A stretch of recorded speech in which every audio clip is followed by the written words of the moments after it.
kesempatan kali ini, saya Zaina Safarina dan juga teman saya Siti Mutiah Fairusaniah. Di sini kami akan mempresentasikan mengenai hasil dari karya tulis ilmiah yang kami kerjakan dengan judul Realitas dan Perilaku Sosial dalam Novel Laut Bercerita karya Leila S. Chudori.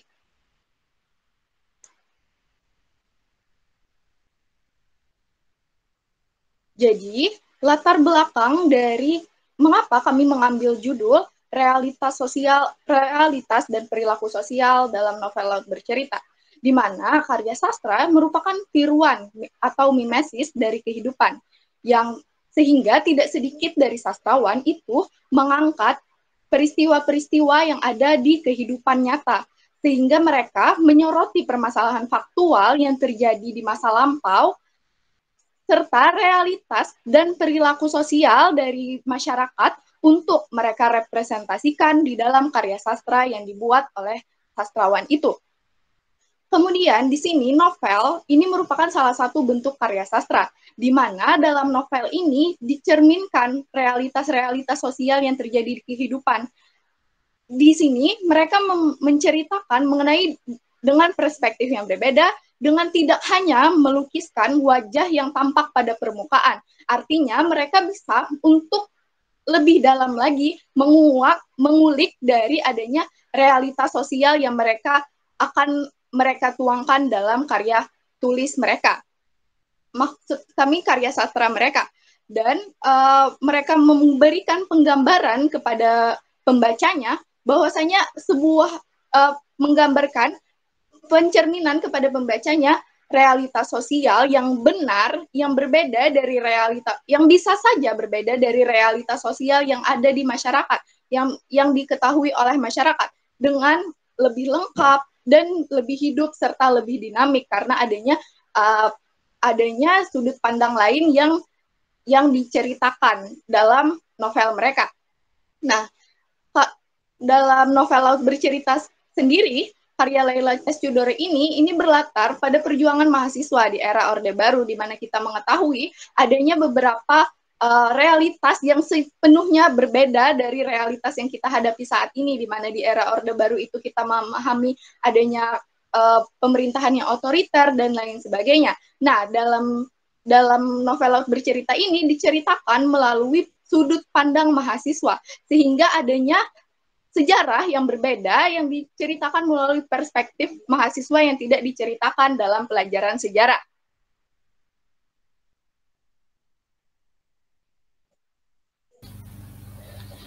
Rumusan masalah. 1. Bagaimana realitas sosial pada zaman Orde Baru dalam novel Laut Bercerita karya Leila S. Chudori? 2. Bagaimana perilaku sosial tokoh dalam menghadapi realitas sosial dalam novel Laut Bercerita karya Leila S. Chudori? Tujuan penelitian. 1. Untuk mengetahui realitas sosial pada zaman Orde Baru dalam novel Laut Bercerita karya Leila S. Chudori. 2. Untuk mengetahui perilaku sosial tokoh dalam menghadapi realitas sosial dalam novel Laut Bercerita karya Leila S. Chudori. Metodologi penelitian. 1.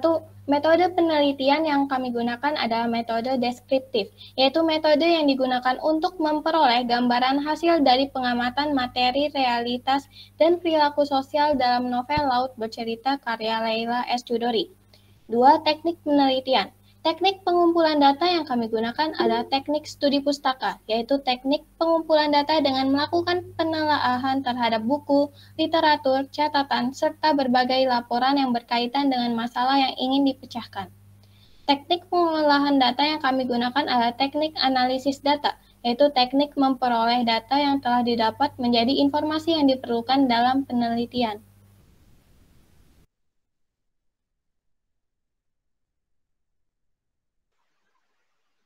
Selanjutnya adalah hasil penelitian yang kami dapatkan dan juga pembahasannya.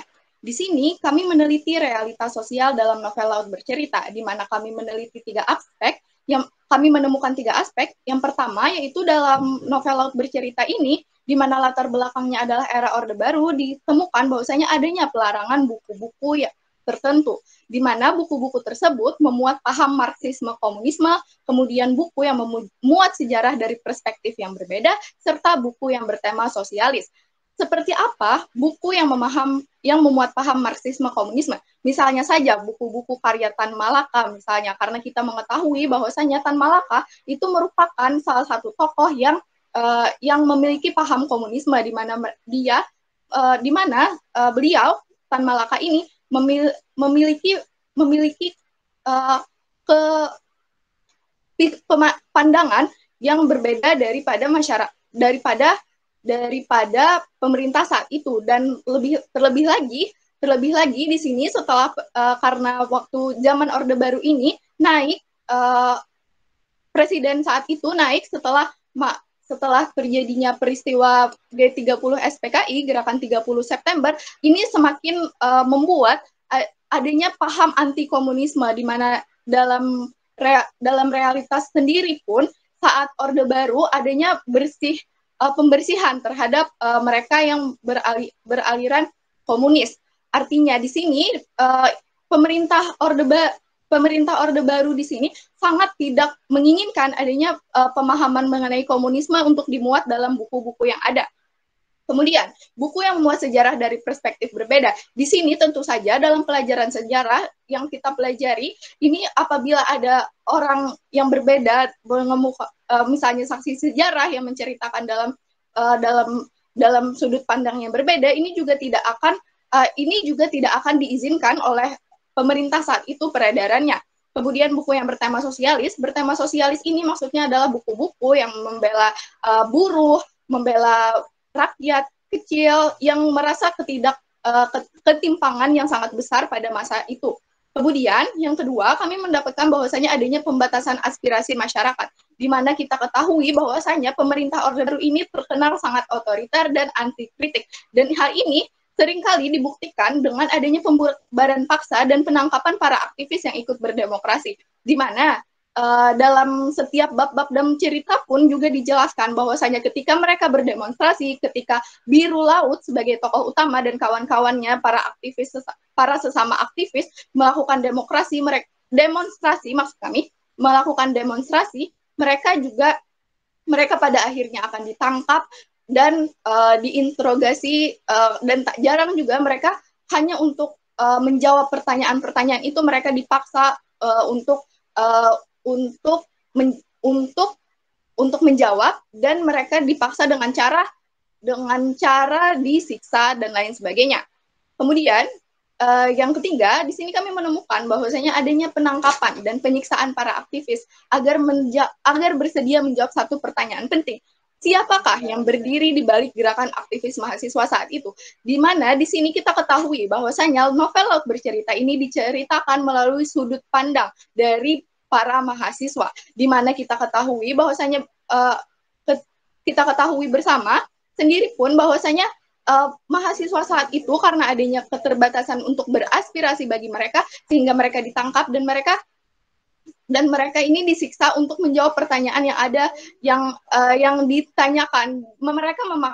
Para rezim saat itu memaksa untuk mengetahui siapakah yang berada di balik gerakan mahasiswa. Padahal dalam novel Laut Bercerita sendiri pun tidak dijelaskan dan tidak ada orang yang berdiri di balik aktivis tersebut. Mereka melakukan ini karena mereka ingin bebas dari pemerintahan yang otoriter dan lain sebagainya. Ini menunjukkan bahwasanya adanya pelanggaran hak asasi manusia, di mana pelarangan buku-buku ini juga artinya melarang untuk berpendapat, melarang untuk memiliki versi lain dari ilmu pengetahuan yang ada. Kemudian dari pembatasan aspirasi ini juga termasuk dalam pelanggaran hak asasi manusia, karena aspirasi merupakan hak yang dijamin, hak yang seharusnya dijamin dan tidak bisa dibatasi.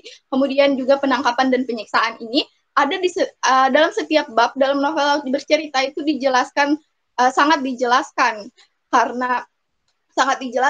karena pada dasarnya sejak awal prolog pun itu sudah dari sudut pandang Biru Laut sendiri pun sudah dijelaskan bahwasanya dia dibebat matanya dengan kain apa, kemudian dia disetrum, dipukul, dan lain sebagainya. Selanjutnya adalah hasil penelitian dan pembahasan dari perilaku sosial dalam novel Laut Bercerita.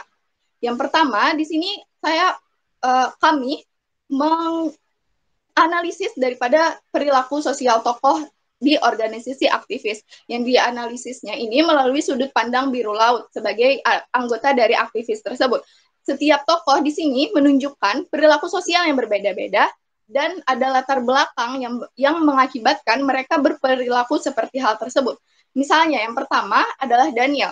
Daniel merupakan salah satu sahabat daripada tokoh utama, yaitu biru laut, di mana Daniel ini sangat manja, sangat cerewet, dan sangat mudah sekali terganggu dengan suatu hal.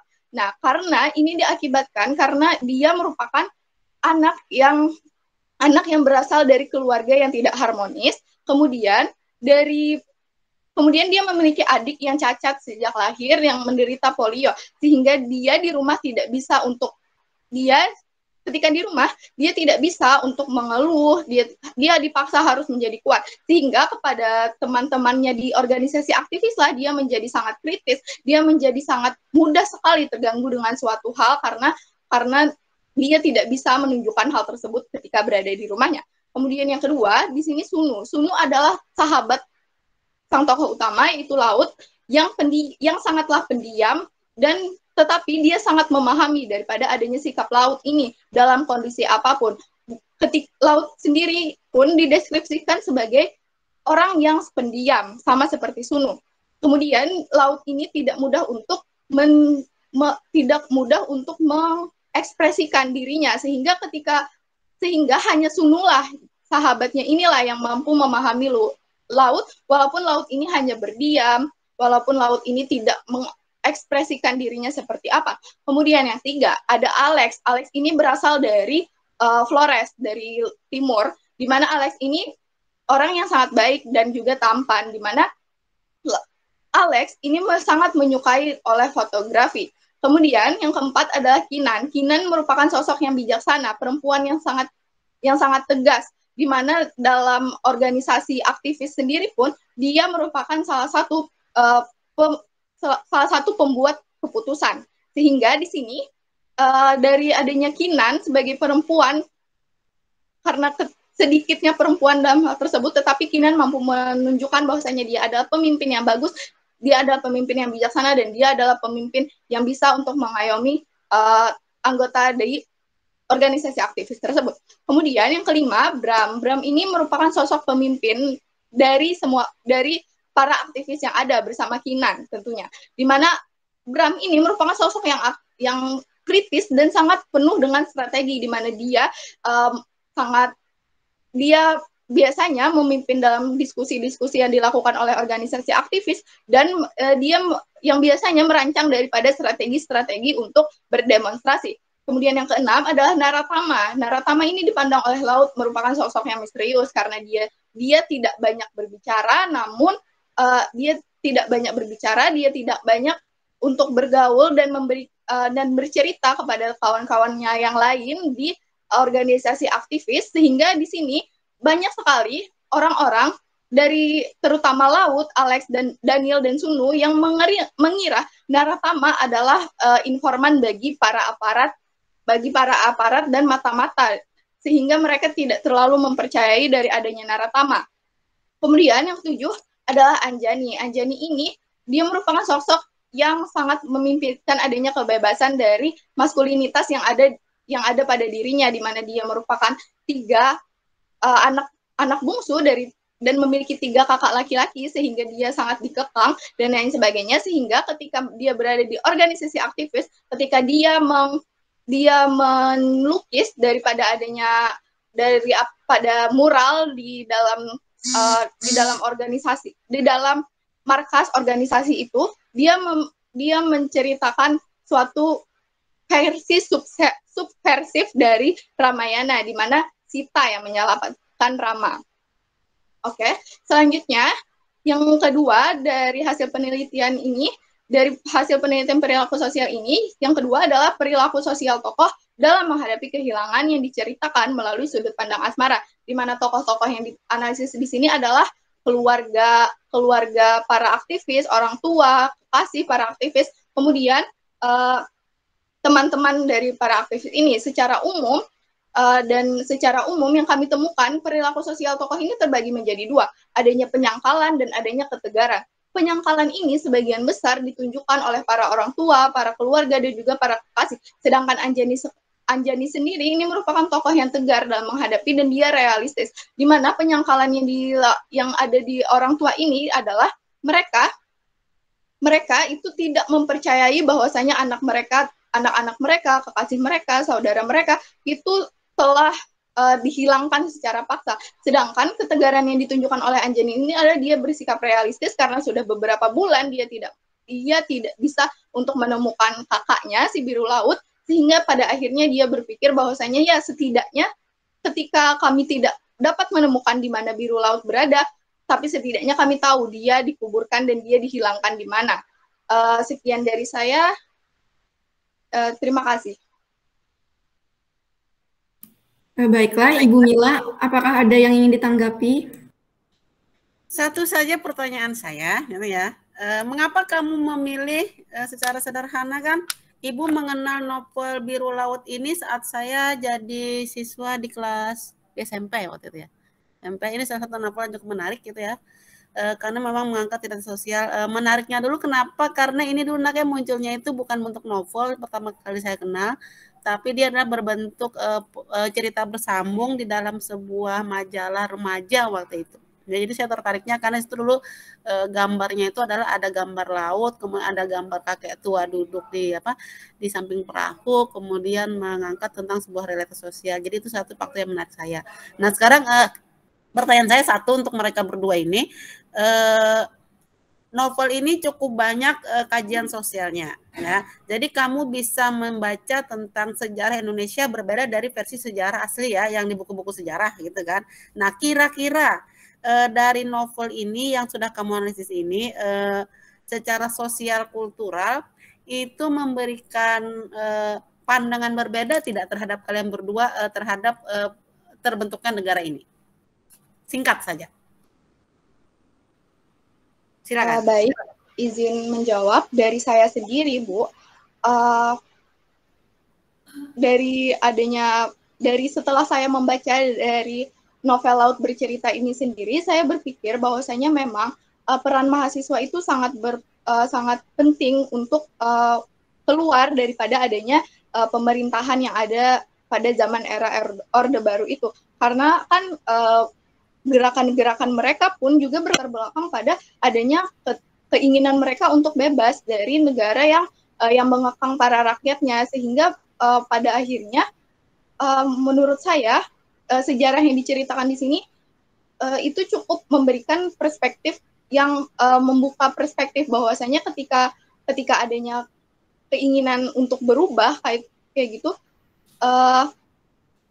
kita tetap harus berjuang walaupun dengan tekanan yang sangat banyak, dengan adanya penyiksaan-penyiksaan yang ada. Tetapi kan pada akhirnya walaupun laut di sini diceritakan meninggal sebelum mengecap Indonesia yang baru kayak gitu, Bu. Tapi setidaknya dalam hal ini laut sudah berhasil dalam perjuangannya bersama teman-teman lain yang dihilangkan. Oke. Pasangannya Jaina tadi Muti, Bu. Muti, gimana pandangan Muti? Menurut saya, berkat saya membaca novel tersebut, saya jadi merasa bahwa segala hal sejarah yang terjadi di dunia ini tidak semuanya tertulis di buku-buku sejarah maupun buku pelajaran. Masih ada banyak hal yang tertutup yang perlu diketahui lebih dalam lagi. Seperti itu, Bu. Ya, jadi itu salah satu penyebab Ibnu kenapa mahasiswa suka demo. Karena mereka menemukan sudut berbeda dari pemerintah kita. Ya, cuma nanti kamu harus belajar bijaksana, oke ya. Ya, silakan Mbak Reda, beri kesempatan teman-temannya untuk memberikan tanggapan. Baik, Bu. Silakan kepada Ibnu Rahmat untuk memberikan tanggapannya. Terima kasih Apa sumber utama dari kajian teori kalian di bab 2 yang menjawab permasalahan di bab 4? Terima kasih. Baik, saya izin menjawab dari pertanyaan Ibnu. Sebenarnya novel laut bercerita ini sudah sangat banyak yang mengkaji karena cukup cukup terkenal novelnya, dan juga di Google sendiri pun itu banyak sekali makalah-makalah atau kajian-kajian yang ada yang mengangkat dalam sisi sosial novel laut bercerita. Nah, yang pertanyaan Ibnu tadi kan sumber utama ya, Ibnu? Atau bukan kayak gitu? Kalau misalnya dari sumber utama itu kami dapatkan dari kan dalam bab 2 itu kami menjelaskan realitas sosial dan juga perilaku sosialnya. Nah, realitas sosial ini kebanyakan kami kaji melalui buku-buku dan juga makalah-makalah yang ada yang mengangkat mengenai pandangan-pandangan sosiolog, ahli sosiologi mengenai realitas sosial. Begitu juga dengan perilaku sosial. Perilaku sosial ini sendiri pun kami dapatkan kebanyakan itu dari tesis dan juga disertasi-disertasi yang juga sama-sama merupakan karya tulis ilmiah. Oke. Tadi itu adalah jawaban dari Jaina. Apakah bisa dipahami, Ibnu? Bisa dipahami. Terima kasih. Selanjutnya, Dinda Febrina, silakan memberikan tanggapannya. Terima kasih atas kesempatannya untuk bertanya. Jadi aku mau tahu sudut pandang kalian sendiri atas novel kalian itu seperti apa? Maksudnya sudut pandang dalam artian terhadap masa Orde Baru, terhadap realitas sosial tersendiri, tapi dari sudut pandang kalian sendiri. Terima kasih.